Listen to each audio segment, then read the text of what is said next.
Merci beaucoup. Bonsoir. Je voudrais saluer le directeur salle de la communication One, saluer les amis, les amis qui sont avec moi, à l'ISOF, saluer monsieur les professeurs, je vois le professeur Bernabao, je vois les professeurs de l'Université Cheikh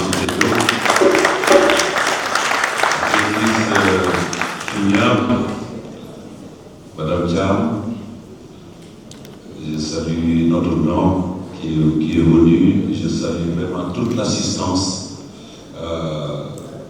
toutes les personnes qui sont là aujourd'hui. Je sais que vous avez beaucoup parlé de prière, parce que je connais un peu la philosophie des forums, on ne va pas en ajouter trop. C'est vrai, je suis extrêmement occupé comme vous tous, mais quand c'est important, il faut trouver le temps. J'ai trouvé le temps de venir vous saluer. Et je ne m'attendais pas à cette présentation, vous avez beaucoup parlé de moi. Et moi, je suis venu pour vous parler de vous. De vous. Parce que ce que vous faites, c'est important. Je sais que vos partenaires, les États, les institutions sont au courant de ce que vous faites, night and day. Le problème qu'il y a, c'est que ce que vous faites, le consortium Trust Africa et toutes les fondations, les ONG, ce que vous faites n'arrive pas aux populations pour une certaine compréhension. Et je pense que là, nous avons trouvé des convergences pour vous aider à communiquer beaucoup plus avec les populations. L'autre chose, bon, modestement, moi je veux vous aider à amplifier votre discours avec vos partenaires. Je pense qu'il faut que l'Afrique parle d'une seule et même voix, mais à partir de l'Afrique, portée aussi par les Africains.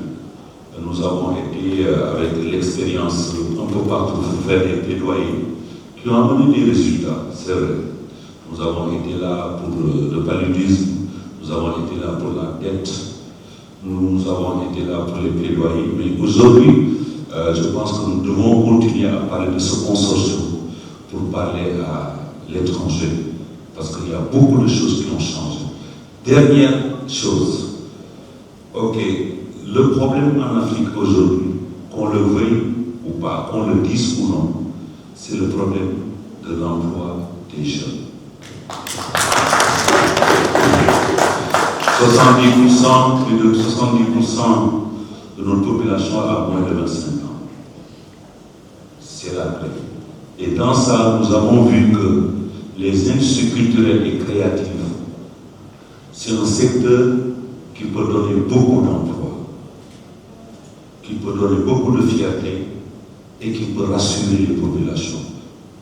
Parce que pour connaître l'autre, il faut connaître sa culture. Après, ça marche entre vous. Si vous ne connaissez pas sa culture, ça marchera entre vous, pas entre vous. Donc c'est la culture qui est le fondement de la paix, de la cohésion et de la circulation. Donc je pense que d'une pierre deux coups, nous avons des fondamentaux dont nous avons besoin actuellement. Et nous avons une réponse sur les emplois avec les industries créatives. Moi-même, je suis chanteur et j'ai eu à transformer un peu cette chance que j'ai en opportunité. Je suis chanteur, quand j'ai commencé à chanter, je chantais devant un micro seulement avec 3 personnes qui étaient avec moi.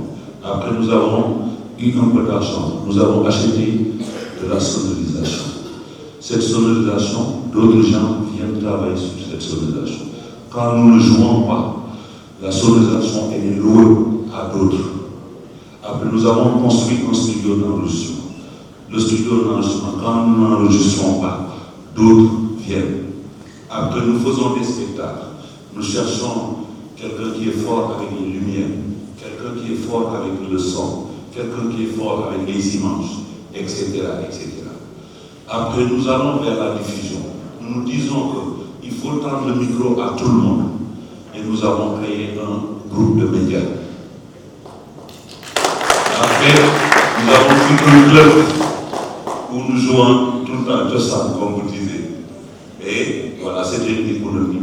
Et à la fin de la journée, je peux vous dire modestement ici que ce travail a propulsé près de 700 emplois. Depuis le micro seulement, nous avons transformé pour avoir plus de 700 emplois. Donc, les industries culturelles et créatives, c'est une source très importante. Et c'est ça que nous avons fait. Et aujourd'hui, je peux vous dire que le consortium et surtout Trust Africa, nous travaillons la main dans la main pour s'accompagner au niveau de notre fondation, au niveau de ce que fait tous les philanthropies, ce que fait Trust Africa, et nous sommes là, nous faisons partie de l'équipe. Et je profite de l'occasion pour saluer le professeur qui m'a donné ce livre que j'ai lu, qui s'appelle L'art de la niaque. L'art de la niaque. L'art de la niaque, c'est plus que aller à l'université. C'est quand tu veux quelque chose, tu prépares, tu veux quelque chose, tu vas le chercher. C'est ça l'art de la niaque et que j'ai partagé bientôt. Et je pense que c'est un livre que je vous propose. Merci beaucoup. Je voudrais vous laisser un peu tranquille avec la musique, avec l'art, parce que vous avez beaucoup travaillé. Merci, je vous remercie. Merci, merci.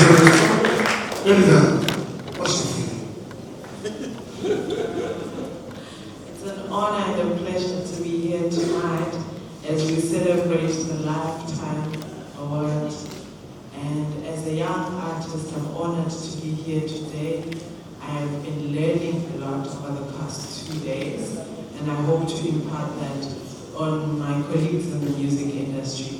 And I will tell them that I met you so well. It's going to be a celebration. I'm looking forward to serenading you later on in the evening.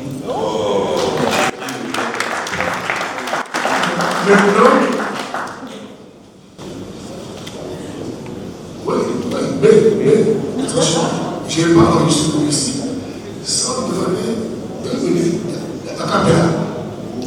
Voilà. Ça, c'est Khalil Softé qui fait ça. Mais pour des raisons. 2 minutes. Ok. Le soir est bon. Oh, Pima. Fumiyandu mayandu fayando nane. Oh, Pima. Fumiyandu mayandu fayando nane. Oh, Pima. Fumiyandu mayandu fayando nane.